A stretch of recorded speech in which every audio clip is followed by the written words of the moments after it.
everybody. Thanks for watching Access Hockey MI. As always, we appreciate that you watch our videos, that you comment on our videos, that you love our videos, that you subscribe to our channel. And you say only nice things. I assume you've done all that, and if you haven't, you really should. And if you're watching it, that's one step. Yeah, exactly. So comment, let us know what you think. So fun, I'm just joking. Comment later after you watch the content, guys. Duh. Today we're going to be talking about one of our absolute favorite teams in the world, and that would be the Toledo Walleye. Not because it's in Toledo, because Toledo. It's not. That's nothing. It is a redeeming quality of the city, I will say. The It's Toledo a fantastic Walleye arena. It's a great arena, Yeah. a great team, a great staff, and they've been the affiliate of the Detroit Red Wings since 2009-2010 season. So that is a long time standing. Very long time. A long time to figure out your junk and get it all in a row, and a long time to basically see what kind of an advantage an ECHL affiliate would be. So the Toledo Walleye is an ECHL team, so that would be one major thing. So it would go ECHL, AHL, as far as like where we would pull. ECHL, AHL, and then NHL would be pretty much levels. It is a pro league. It is a pro team. They are professionals. They are an amazing team. Don't tell them otherwise. And we're going to talk about them today. So let's go. Yes. So the Toledo Walleye, they have in the last couple seasons have been just killing it. And we're going to go into why. But in 17-18 and 72 games played, they had a 50-win, 17-loss record. 2018-19 in 72 games, they had a 40-23 record. And then in 19-20, before it got cut off, so in 59 games, they had a 37-17 record. Consistent. So in the last couple seasons, they've either made the playoffs or in 2018-19, they made it to the Western they became Western Conference champions and made it to the finals against the Growlers. That was brutal. It was very painful. We drove a lot. But they're an amazing team, and their record shows that. And the biggest reason for that is they have incredible leadership, and that's one of the things that I think is kind of underrated with a lot of these ECHL teams. Starts at the top. It so does. Can I talk about the coaching? Yes. So Coach Watson he's been in the coaching staff since 2009. So again, since the start of the affiliation with the Red Wings, he's been on staff. So whether that's alternate coach, not captain, alternate coach, or like associate coach, but now head coach since 2016. So he's been with the team. He's been growing with the team. He had over 300 professional games played, not with this team, but just overall. So he has the play experience. He's been in the leagues. And overall, he knows this team better than I think any coach could probably know a team, which really, so that would be like a veteran leadership role. We usually talk about that in the players, which we'll get to, but to start out with your coach being so familiar with an organization, so familiar with the affiliate team, it really boils down into his coaching, and he is an incredible coach. He understands the growing pains, and the really cool thing about Dan Watson, we've had the opportunity to talk to him several times and get to know him, and he's one of the most down-to-earth guys ever. Which is great to find in a coach, Super laid back, but on the bench, he's a pretty vocal coach. Yeah. He's not going to be like throwing benches on the ice or anything like that, but I recall one game we went to, he actually got penalized during a game, which actually I don't think it ended up in a goal, but he got penalized for being just a touch too vocal. But that's not always a bad thing. He's vocal when he needs to be. It's passion, and it shows just how much behind his team he is and how much he cares about the right outcome. And, coaches nowadays get fined if they talk bad about the refs. Coach Watson, he hasn't done that yet. But, penalties and such. But it just shows a passion for the game and a passion to want to see things played out right. And I think that that's hugely beneficial in a coach. And any frustration from him, I think he's not a careless coach. He's a very intentional coach about his players and player development. And the really cool thing about him is that with that intentionality, he's not going to fly off the handle on the bench. Now, being vocal doesn't mean he's reckless. He's professional. He speaks up when he should. Very professional staff. Exactly. But a lot of the frustration, if any, comes from knowing his team can do more. And that's really cool because he pushes them to just be what they have been in the last couple seasons. And like Janae said, he's been with them since 2009. So he knows exactly where this has come from and what they could be. And another really cool thing about the Walleye is that along with their leadership, they've got amazing veteran core leadership on the ice. So they're not just bench warmers. They're not just people behind the bench. I think they call it bench buses. That's kind of cool. But they're actual players. They've got, you got Kyle Bonus, who's been there forever. And these are like seasoned veterans who have been there and back with Toledo in the ECHL. They've been there and back. They've experienced it all. And yeah, they really can. So name a few more.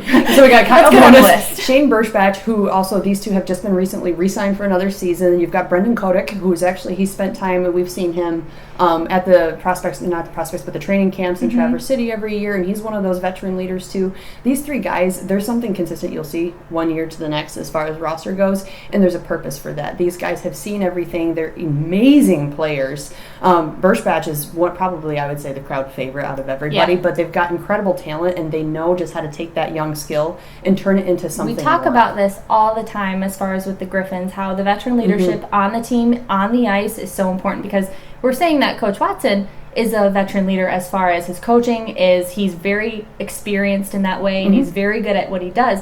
But he can't be on the ice with the guys. And I'm sure he wants to be sometimes. Oh, I'm sure. Like 90% of the coaches just want to be back on. Wait for him to jump over the boards one of these days. Because they just want to get it done too. But I think that that's why he can put his trust into the veteran leadership of this team, and he has many times before. These guys who can work alongside the younger players who are coming up, because we've seen players like Billy Sariarvi, who was drafted by the Red Wings. We've seen Gregor McLeod, who is with the Griffins now. We've seen Alec Gray, Luke Glendening. We've seen so many guys go, and Filip Larsson has been with them probably most this season than he has in the past. And I think he will start there next season as well. Caden Fulcher has been there. So many of this talent that we've seen come through the Griffins and up to the Red Wings, in Luke Glendening's case, has started with being trained and being being crafted, molded, being molded into the players that they are going to be with the help of veteran leadership, which is something we always talk about because it's so important. And it's the reason we bring it up, because it is important, but it's also because it's a reminder that these players, whether it's age, I think a lot of people go, oh, they're just ECHL.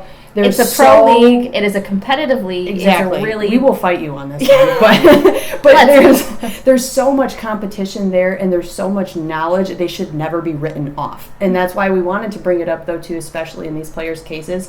Just because they're there, they know the value of that league, and they know the value of development. Which kind of leads us into the next one, is how Detroit is using their ECHL affiliate and that whole pipeline through the AHL. And we've talked about this before, but how they're using it to create consistency from one level to the next. It's not where if they're in the AHL and they get reassigned to Toledo, it's not necessarily demotion. Either they need more ice time, they need a little bit more one-on-one development, whatever the case may be. I think that the coaching staff is so intuitively involved in each player's specific role on each team that they are considerate of the ice time you're getting. If they know you can improve better with Toledo by getting more ice time because you're not getting it in GR, they'll send you there, they'll make a trade, they'll make sure that you're getting what you need to be successful, because at the end, you're training all these people and all these guys to ideally be in the NHL and to win games and to win the Calder Cup and to win the Stanley and the Kelly.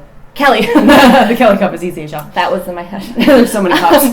But the consistency, and I think we touched on it in last week's video, the consistency between the Griffins staff and the NHL Red Wings staff, and as well as the ECHL Walleye staff, it's very consistent, and that is super helpful. So the coaching, the communication between all the teams is very important, because then a player can fully know what is expected of him. He can fully know how he's supposed to measure up to then be the successful player he's supposed to be. And if they're getting sent down, it's not like it's not a big question mark. We've talked to multiple players who it's like they're told exactly why they're being sent down. It's not like, oh, there you go back to Toledo. There's a bullet-pointed list of things that they need to accomplish or reasons why. It's not frivolous, and it's not random, which is really nice to see. And I think there's a huge benefit, because Toledo is 3 hours away from Grand Rapids, and Grand Rapids if you're driving really fast.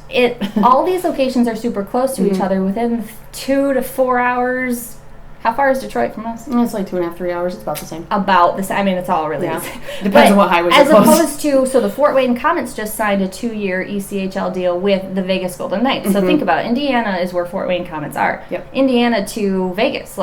Can you imagine the transit there? And just being close in this, I think that the Red Wings really have it down with as far as using the talent they have, using it within that pool, and being smart with it is something that I think is really going to propel the Red Wings forward. And if they can just use the talent that they've got and continue to draft talent, all that stuff.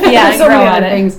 But with Toledo as well, and all of this kind of rolling into the experience of the teams. Now, they've been an affiliate since 2009 with Detroit. Grand Rapids has been an affiliate since the early 2000s with Detroit. So there's a lot of overlap there, and they've had a lot of time to nail this process down, which the cool thing about that, out of that too, has become an understanding of the expectations of the leagues, of the players, of your position, and where you are supposed to be. Yeah. The expectations don't change from one league to the next. In fact, I think they increase, where if you're getting sent down to Toledo, you're not expected to play at a lower level. No. If you want to classify it as that, you're expected to play above that level. Again, so this there's is objectives. a professional league, Exactly. and it's a competitive league as Right. well. You get just as much clout for winning the Kelly Club as you get for Oh, my winning goodness, the. yeah. I said club every time. It's so hard. I say Kelly Club. Say Kelly Cup 10 times Kelly fast. Cup. It's But tough. it's the same amount. I mean, you're all working toward the same goal, Right. which is to, and of course, the people on that team or the players on that team who have an understanding that they are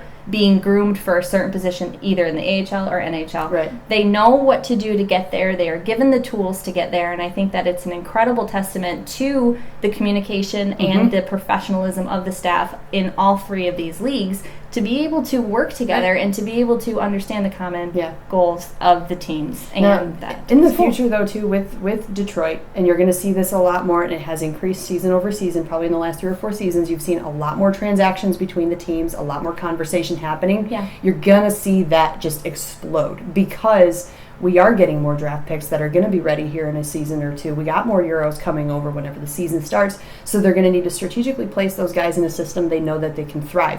And that's something that you're going to see Detroit pouring a lot of resources in, I think, and utilizing a lot more, which is going to be fantastic for the future of the team. But I'd love to see other NHL teams follow suit. You know, there's, I'm sure, several ECHL teams that have just been overlooked and just kind of cast aside. It shows, I think, in the Vegas Knights signing with an affiliate agreement with the Fort Wayne Comets, how important development is on every level. It is the odd Comets that are it's a very good team. Yeah, they are a very good team. They're always a thorn in our side, so it's going to prove to be. I think they're going to see, and that's somewhere where AJ Jenks went, who used to play with the Toledo Walleye, and he's a very good player, and I'm sad he's gone. But hopefully we see him in the NHL. But I think with them going to Vegas, too, that's something where you'll see it highlighted more. Vegas is a new team. It's not a novelty anymore. They've made a huge impression. I do think it comes that they need to start a development process because they are a new team. Yes. So they need to start kind of from scratch. You know, they're getting their AHL team all underway with switching San Antonio to their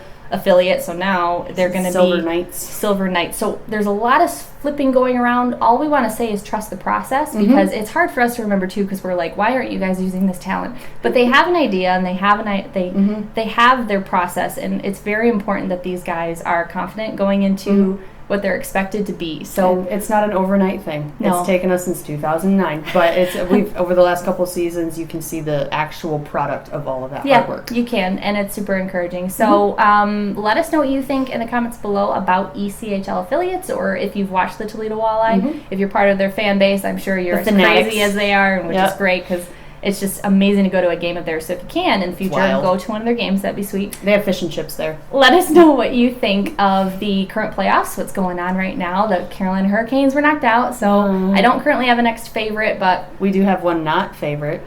Yeah, don't win Boston. Boston cannot win. I'll quit hockey for 3 days if Boston for 3 whole days. But let us know who you'd like to see win, who you're surprised at. What team is surprising you? I was surprised at the Colorado Avalanche, but we know that they have a lot of very offensive forwards, and it's showing. So yes, it is. Hopefully they can keep a good run going for the competition.